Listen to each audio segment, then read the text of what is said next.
Did you know that one mistake could cost millions of lives? In this story, the USA decided the fate of the war in just a few days. If you're interested in the truth about World War II, subscribe and hit the like button. There are many shocking facts ahead. April 15th, 1943, 20,000 feet above the French coast near Dieppe. Imagine the roar of the engine in your ears, the metallic chill of high-altitude air biting through the cockpit. Your gloved hand tightens instinctively around the control stick. That's exactly what Major Donald Blakesley felt as he peered through his canopy and spotted a dark, familiar shape slicing through the clouds below. It had taken weeks of grueling training, mechanical headaches, and mounting frustration. The pilots of the 4th Fighter Group had wrestled with their new steeds, the Republic P-47 Thunderbolt colossal machines that British flyers derided as 7-ton milk bottles. But now, that long wait was over. Finally, the enemy had shown itself. Blakesley narrowed his gaze. Through the crosshairs of his gun sight, the form of a Focke-Wulf 190 of Jagdgeschwader 26 Schlager drifted into view. Little did he know, his finger was poised to trigger not just a salvo of bullets, but a new chapter in aerial warfare. At 300 yards, he squeezed the trigger. In a heartbeat, 8 Browning AN-M2 50 caliber machine guns exploded in unison, each unleashing 800 rounds per minute. That's 6,400 rounds of raw, calculated fury pouring forth every 60 seconds. The sky shimmered with a deadly river of armor-piercing incendiary rounds streaking straight toward the German aircraft. The Focke-Wulf 190 Luftwaffe's prized bird of prey, bristling with two 20mm MG 15mm120 cannons and a pair of 7. 92mm MG-17 machine guns never stood a chance. Under the withering hail of fire, it crumpled and disintegrated within seconds. That instant marked more than just a kill. It was a first, the inaugural aerial victory scored by a P-47 Thunderbolt. But more importantly, it signaled the dawn of a new combat doctrine, one forged not just in engineering labs, but on the factory floors of American industry. The United States hadn't merely crafted a fighter, they had forged a skybound arsenal, a thunderous symbol of industrial might and overwhelming firepower. Yet, the journey to that defining moment had begun many weeks earlier. On March 10, 1943, the P-47 took its first operational flight when the 4th Fighter Group conducted a fighter sweep over occupied France. That mission, however, was marred by malfunctioning American radio systems, forcing an embarrassing return to base. British communication gear was soon installed, a practical fix that spoke volumes about the growing pains of adopting this heavy new war machine. The transition had not been easy. The 4th Fighter Group, once the celebrated RAF Eagle squadrons, struggled to shift from the agile, graceful Spitfires to the massive, steel-laden Thunderbolts. A fully loaded P-47 tipped the scales at 17,500 pounds, more than double the weight of Germany's nimble Messerschmitt, Bf 180. But in Farmingdale, New York, something remarkable was happening. At Republic Aviation's buzzing plant, engineers and laborers worked around the clock. By April 1943, they were rolling out a new P-47 every 4 hours. And the tempo was only rising.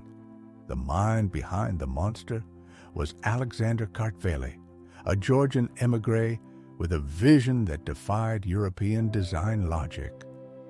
While German engineers obsessed over shaving grams, Kartveli embraced an opposite creed. Pile on the firepower, increase the ammo, reinforce with armor. If it made the plane heavier, so be it. The goal was domination, not elegance. Colonel Hubert Zemke understood that vision. Leading the 56th Fighter Group, Zemke's unit had landed in England in January 1943. By spring, they were in the thick of the fight. The 56th would go on to be the only fighter group in the 8th Air Force to fly P-47s exclusively throughout the war, eventually racking up a staggering 674 aerial kills. The math behind the Thunderbolt's firepower was brutally simple. The early P-47C and P-47D variants carried 350 rounds per gun, 8 guns in total, 4 per wing. That meant 2,800 rounds per aircraft. The bullets were calibrated to converge at 250 yards, creating a crucible of destruction where every barrel's output focused into one storm of steel. In that kill zone, a 1-second burst hurled 107 half-inch projectiles downrange, each screaming through the air at 2,840 feet per second. It was more than just a salvo.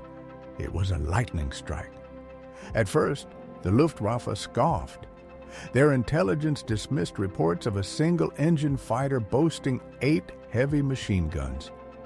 It seemed absurd, impossible even. German doctrine stressed precision, minimalism. Why carry more guns than necessary when every extra pound could be better spent on speed and agility? The Luftwaffe's primary fighter in the West during the spring of 1943 was the Focke-Wulf 190A5. Its arsenal consisted of 2 92mm MG-17s each with 1,000 rounds and 2 20mm MG-15 120 cannons in the wings, supplied with just 250 rounds apiece. The high-explosive shells packed more punch per hit than the American .50s, but with only 500 cannon rounds on board, every shot had to count. And so, German pilots had honed their skill to razor sharpness, relying on brief, surgical bursts delivered at dangerously close ranges. This method had served them well against British Spitfires and Hurricanes, which carried 8 303 rifle-caliber guns or mixed weapons with similarly limited capacity. But now, high above the fields of Europe, the game was changing. What changed after April 15, 1943? Everything. Once Major Donald Blakesley opened fire over Dieppe and made history, the skies over occupied Europe became a different kind of battlefield. Just 2 days later, on April 17th of the 4th, fighter groups P-47s launched their very first bomber escort mission. It wasn't perfect. The early drop tanks didn't offer much range, forcing an early turn back. But the message was sent, and it struck with psychological force. German pilots now faced something they'd never encountered before. Imagine watching a wall of fire erupt from the wings of an incoming aircraft. Not sporadic flashes, not bursts, but a glowing, seamless beam of death. That's what the P-47's 850 caliber guns looked like in action. The ammunition load followed a brutal rhythm. 4 armor-piercing incendiary rounds, then a single tracer. That meant every 5th bullet lit up the sky, producing a dazzling stream that resembled a laser more than bullets, a sight that seared itself into memory and terror. By May 1943, alarm bells were ringing inside Germany. Engineers at the Luftwaffe's Rechlin Test Center were already dismantling captured P-47 components. What they found stunned them. The Browning A&M-2 machine gun, though first designed in 1933, had evolved into a marvel of reliability.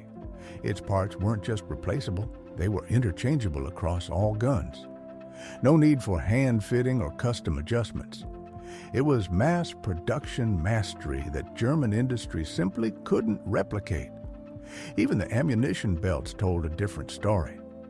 American P-47s used disintegrating link belts that shed links cleanly from the aircraft. German fighters, in contrast, relied on drum magazines holding only 60 to 200 rounds, or complex belt systems that retained links adding weight, risking jams. The American system allowed a pilot to unload the entire 2,800-round payload in a single, uninterrupted barrage if the moment demanded it, and demand it did. By mid-1943, the 8th Air Force was dispatching over 200 P-47 sorties each day. Multiply that by 2,800 rounds per aircraft, and you arrive at a figure few could comprehend. Roughly 336,000 rounds fired daily. That was more than the weekly ammunition supply for the entire German fighter force in France. Where did all this firepower come from? Missouri. At the Lake City Army Ammunition Plant, 20,000 workers operated in tireless shifts, producing 1.6 billion rounds annually. Let that sink in. One factory outproducing Germany's entire small arms ammunition industry. Every round was inspected, a deviation of more than 0.01 inches meant rejection. Quality and quantity united. Meanwhile, back in Farmingdale, New York, Republic Aviation's sprawling 765,000 a square foot plant was churning out Thunderbolts at breakneck pace. With added production from Evansville, Indiana, output surpassed 400 aircraft a month by late 1943. In contrast, all of Germany's fighter production combined struggled to exceed 1,000 monthly. Now, let's talk weight. The P-47 was a brute. The early C model weighed in at 13,500 pounds loaded. The later D variant ballooned to 14,500. That was unthinkable to German designers. The nimble Bf-109G maxed out at 6,940 pounds. Even the rugged FW-109.5 stayed under 9,050, but the P-47 had a secret weapon, the Pratt Whitney R2800 double wasp engine. Initially delivering 2,000 horsepower and up to 2,300 in later models, it made the Thunderbolt not just fly, but roar.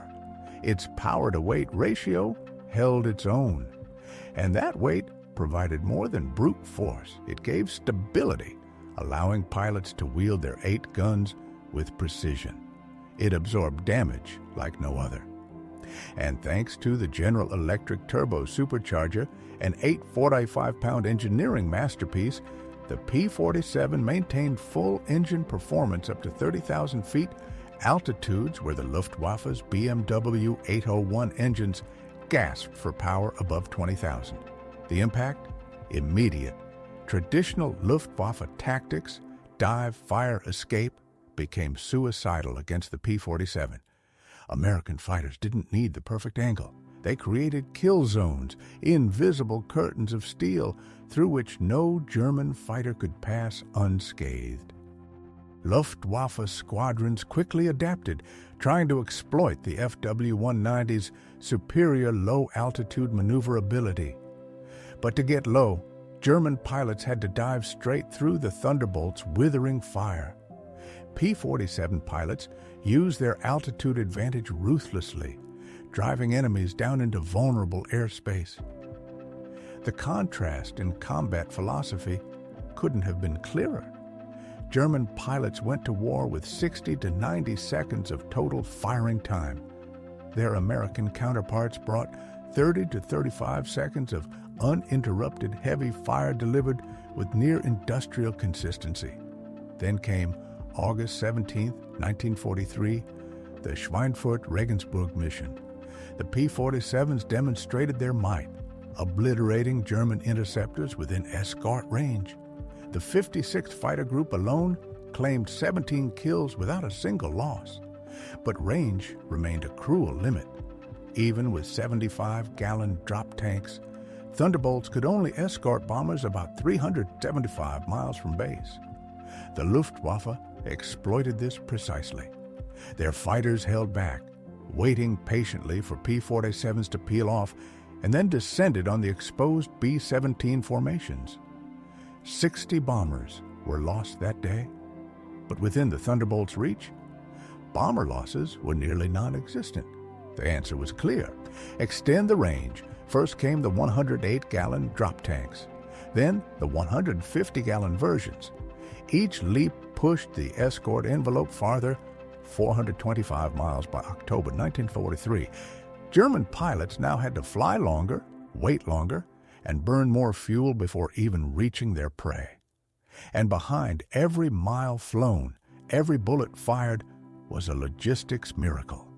Each P-47 squadron maintained a reserve of 500,000 rounds. Forward airfields across England stockpiled millions. Ammunition ships from the U.S. never stopped arriving. A single fighter group could operate for 30 days at full intensity without receiving another shipment. German units, in contrast, scraped by on 3-day reserves, if that. The same applied to maintenance. American depots held full replacement engines, guns, and structural parts. Damaged Thunderbolts could be rebuilt in days. Germans cannibalized their own aircraft, turning one wreck into parts for another, slowly eroding operational strength. Then came October 14th, 1943, Black Thursday, the second raid on Schweinfurt. P-47s flew escort to the edge of their range, downing 21 enemy fighters. But the bombers suffered savagely after the Thunderbolts left. Still, Luftwaffe pilot reports told a growing truth. Fear of the P-47 was spreading. The numbers didn't lie. A German Staffel 12 aircraft carried maybe 7,000 total rounds across mixed calibers. One American P-47 squadron's 16 planes took to the skies with 44,800 rounds of heavy machine gun fire, and that wasn't counting the millions waiting behind them. The firepower advantage was only part of the story. Training made it devastating. American pilots arrived with over 400 flight hours, including 100 or more spent on gunnery. They'd already fired thousands of practice rounds before their first mission. By late 1943, German pilots often entered combat with just 110 hours, and sometimes had fired their guns only once or twice before facing real enemies. They were up against men who had already fired more ammunition in training than many Germans would use in their entire careers. Lieutenant Colonel Francis Gabreski soon to become the top P-47 ace in Europe with 28 confirmed victories. Put it bluntly, we didn't need to be better shots, we just had to put the sight on them and hold the trigger down. 850s did the rest. By November 1943, the P-47's mission had begun to evolve. Escort was still priority, but ground attack became the second hammer blow. Those same 50 caliber guns now turned against trains, convoys, and airfields. One Thunderbolt could obliterate an entire locomotive in a single pass. Armor-piercing incendiary rounds tore through boilers, ignited fuel, shattered steel. Wherever the Thunderbolts flew, destruction followed. Picture this. You're strapped into a P-47 Thunderbolt, diving at a 30-degree angle, the world tilting toward you as the ground rushes up. At 1,000 yards, you pull the trigger. The roar is deafening. You feather the rudder pedals, walking the stream of bullets across a line of boxcars or a convoy of trucks. You're out of the dive at 200 feet. In just 10 seconds, you've delivered 800, maybe even 1,000 rounds across a stretch of earth no longer than a football field. That was the standard attack profile: devastating, relentless, systematic. German railways, once the arteries of Wehrmacht logistics, became a graveyard of shattered steel and scorched wood. Locomotives were destroyed faster than factories could build them. By December 1943, daylight rail movement in German-controlled territory had all but ceased under the thunder of P-47s. But the P-47 wasn't just a wrecking ball, it was a shield. Before the elegant, long-legged P-51 Mustang took over deep escort duties, it was the Thunderbolt that protected bombers punching into the heart of the Reich. Despite heavy losses, the bomber offensive continued, because P-47s fought the Luftwaffe for every mile by early 1944. Newer P-47D variants carried 425 rounds per gun, 3,400 rounds total. The D-25 model brought a host of upgrades: a bubble canopy for panoramic visibility, a paddle blade propeller for better performance, and wing mounts for rockets. These improvements kept the Thunderbolt lethal even as the Luftwaffe upgraded its own arsenal. Then came June 6, 1944. D-Day. On that momentous day, P-47s flew 2,398 sorties. They claimed 84 enemy aircraft in the air and another 89 on the ground. But even more consequential, they crushed German mobility. Their interdiction efforts strangled Axis movement. The Luftwaffe, it managed just 319 sorties over Normandy. The Americans flew over 13,000. German fighters over the beachhead might have had a combined 200,000 rounds of ammunition.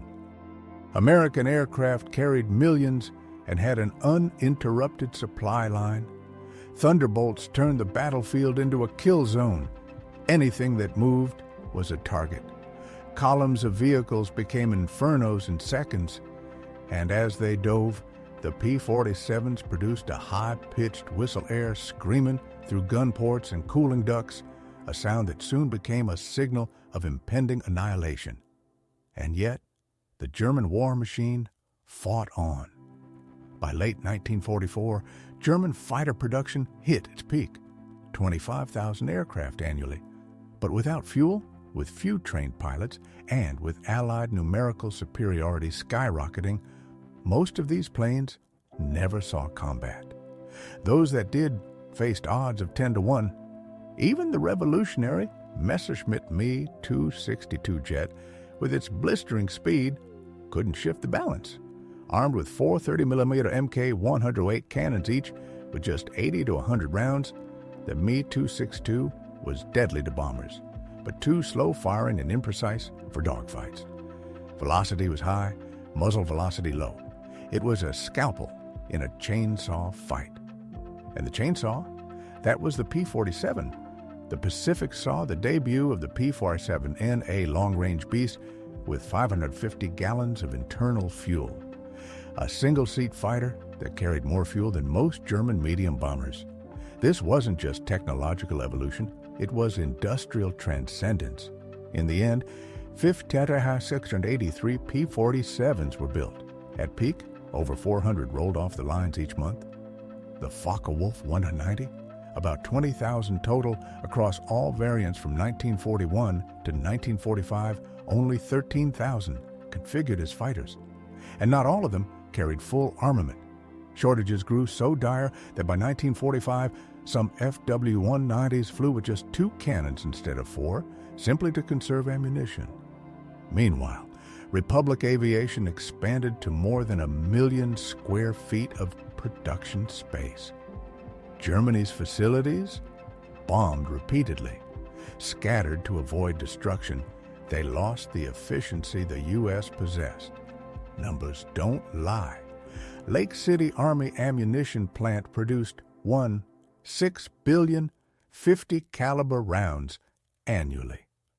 Add in Frankfurt Arsenal, Des Moines Ordnance Plant, and Twin Cities Ordnance Plant, and American output exceeded 10 billion rounds of a single ammunition type.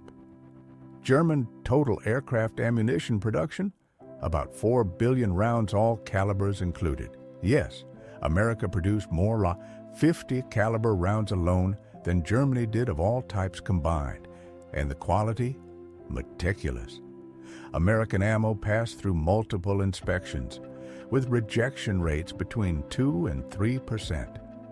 German factories, increasingly staffed with slave labor and plagued by material shortages, saw malfunction rates rise. Faulty rounds meant less firepower in actual combat. The results? Unmatched. According to the U.S. Strategic Bombing Survey, P-47s in Europe destroyed 3,916 enemy aircraft in aerial combat, 3,202 aircraft on the ground, 9,000 locomotives, 86,000 railway cars, 68,000 motor vehicles, 6,000 armored fighting vehicles. This wasn't just tactical effectiveness, it was strategic paralysis.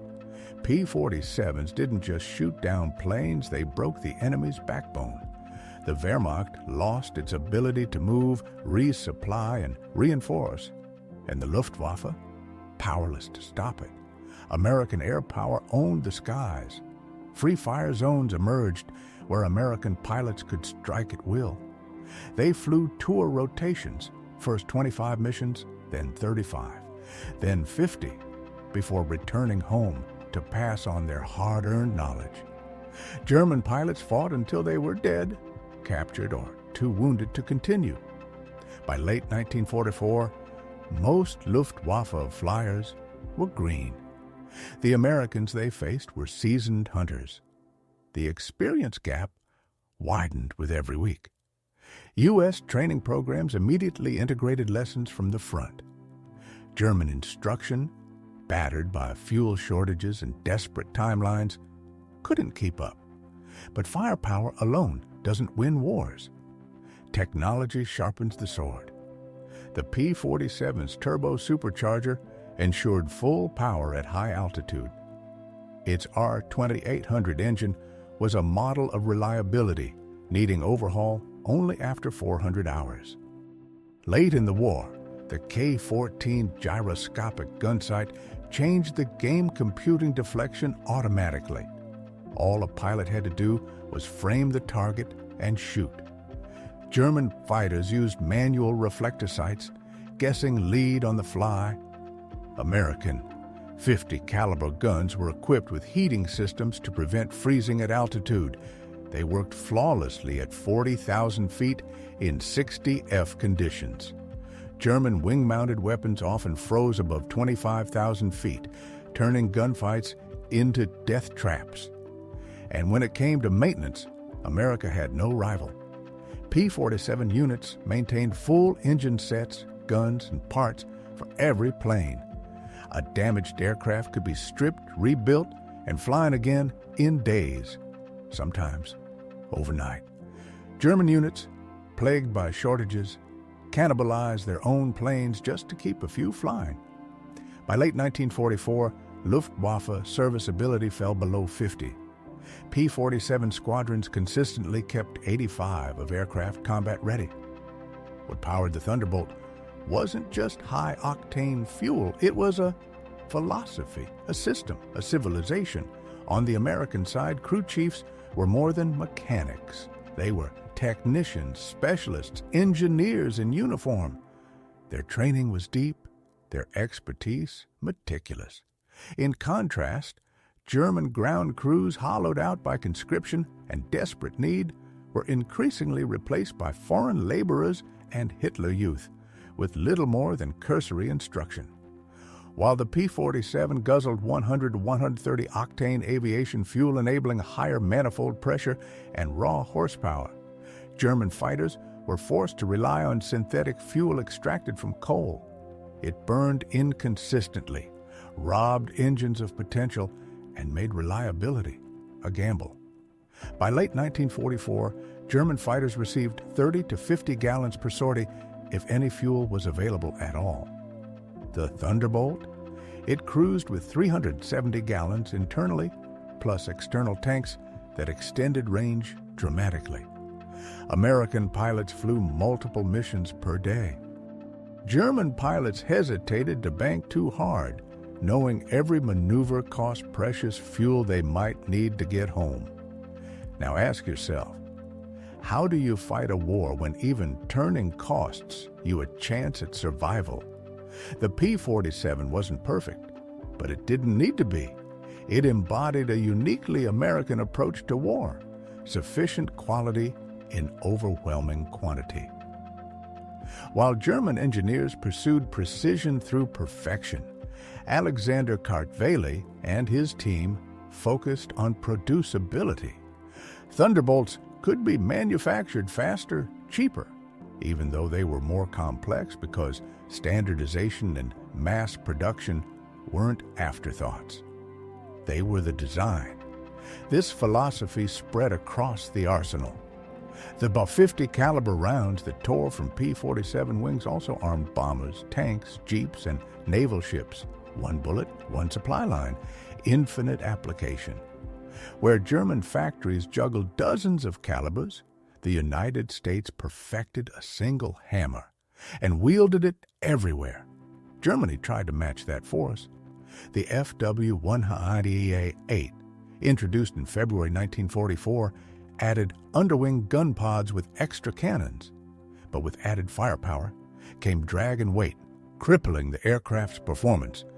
The Sternbach variants, clad in armor and 30mm cannons to kill bombers, were flying Annenville's helpless against nimble escorts.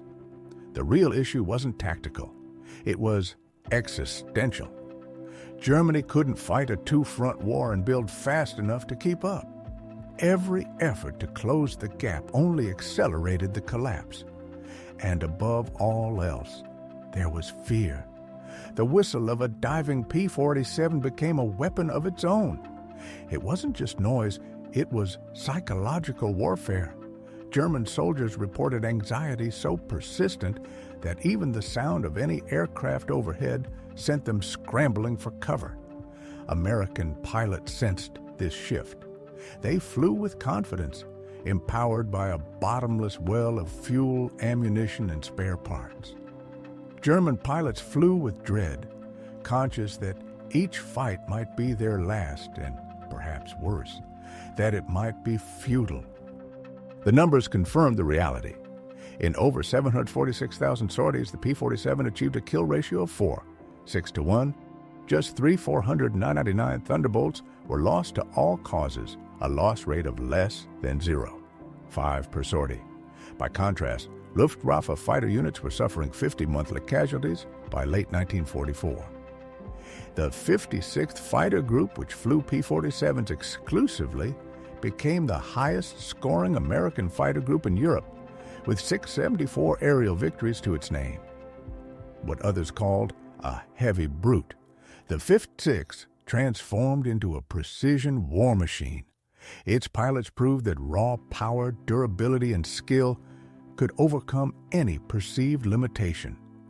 And those 8 .50 caliber machine guns, they were more than just barrels of lead.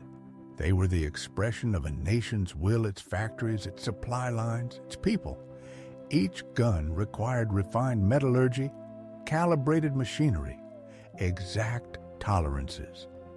The fact that America mounted 8 per fighter and kept them fed demonstrated industrial might on a level no Axis power could dream of matching. Historians now agree P-47 firepower broke the Luftwaffe. The Thunderbolt's ability to deliver sustained, overwhelming bursts of fire at extended range destroyed the very structure of Germany's air defense. Once air superiority was claimed, the road to victory lay open, and the legacy didn't end in 1945. The principles the P-47 embodied still shape modern air combat. The firepower through volume concept lives on in rotary cannons that unleash 6,000 rounds per minute. Precision-guided weapons are not a replacement for that principle, but its evolution. They still reflect industrial superiority applied to lethal effect. When West Germany rebuilt its Air Force in the 1950s, it didn't look inward. It turned to the United States for planes, for tactics, for doctrine. German pilots trained on American aircraft, fired American weapons, embraced American ideas. The master had taught the student. But let us not forget the individuals behind the numbers. Colonel Robert S. Johnson of the 56th survived an attack on June 26, 1943, that riddled his Thunderbolt with over 200 bullets. His aircraft, canopy shattered and control surfaces damaged, refused to die, just like its pilot. Any German plane would have broken apart. The P-47 carried him home. Colonel Hubert Zemke, also of the 56th, designed tactics that weaponized the Thunderbolt's advantages.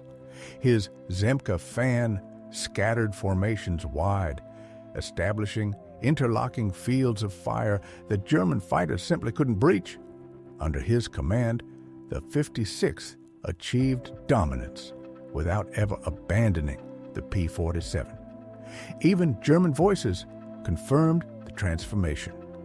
Pilot Heinz Knoke, in his memoir, I Flew for the Führer, described trying to approach bombers through Thunderbolt screens only to face streams of tracers that looked solid. It wasn't just the bullets that stopped him. It was the realization that nothing could get through. Behind every round fired was a hand that built it. At Republic Aviation's Farmingdale plant, 40 of the workforce by 1943 were women. These Rosies assembled fighters to tolerances tighter than in peacetime, while maintaining blistering production rates. At the Lake City ammunition plant, billions of rounds rolled out under constant temperature and strict quality control. Women inspectors, vigilant and precise, rejected even the slightest imperfection. The result? American pilots never feared a misfire. In contrast, Germany relied increasingly on forced labor. Conditions deteriorated, quality slipped, sabotage increased, the tools of war became less trustworthy, and the cost was paid in blood. And what did it all cost? Approximately $3 billion in 1940s dollars funded the P-47 program. A staggering sum, but American industrial capacity made it not just affordable, but routine. While building P-47s, the U.S. also churned out thousands of B-17s, Sherman tanks, Liberty ships, and more. As production scaled, cost per unit fell from over $100,000 early in the war to $83,000 by 1945. In Germany, cost per fighter only rose as efficiency dropped and chaos mounted. Post-war audits revealed the full extent of the disparity. U.S. factories used specialized machine tools, assembly line systems, statistical process control. Germany still leaned on craftsmen precise, yes, but slow. The M2 Browning itself was the perfect case study. Simple, rugged, designed for semi-skilled labor and mass production. German guns demanded expert machinists. The Thunderbolt's 8 guns weren't a gimmick. They were a synthesis of capacity, innovation, logistics, and training. No single advantage won the war. The combination of all advantages overwhelmed even Germany's best pilots, brightest minds, and bravest hearts. Germany had brilliance, they had aces, they had ingenuity, but they didn't have Detroit or Farmingdale or the Lake City ammunition plant or the assembly line, pumping out victory with every rotation. The Luftwaffe lost not because it lacked courage or skill, but because it lacked fuel, ammunition, aircraft, and above all, time. Each synchronized burst from a Thunderbolt's 8 guns didn't just cut through enemy formations. It cut through German doctrine, German assumptions, and ultimately, German resistance. In the final analysis, the P-47 didn't just outfly the Focke-Wulf 190, it outlasted it, outbuilt it, outsupplied it, outfought it. It rewrote the rules of air combat with the language of industrial might. Every tracer wasn't just a bullet, it was a message.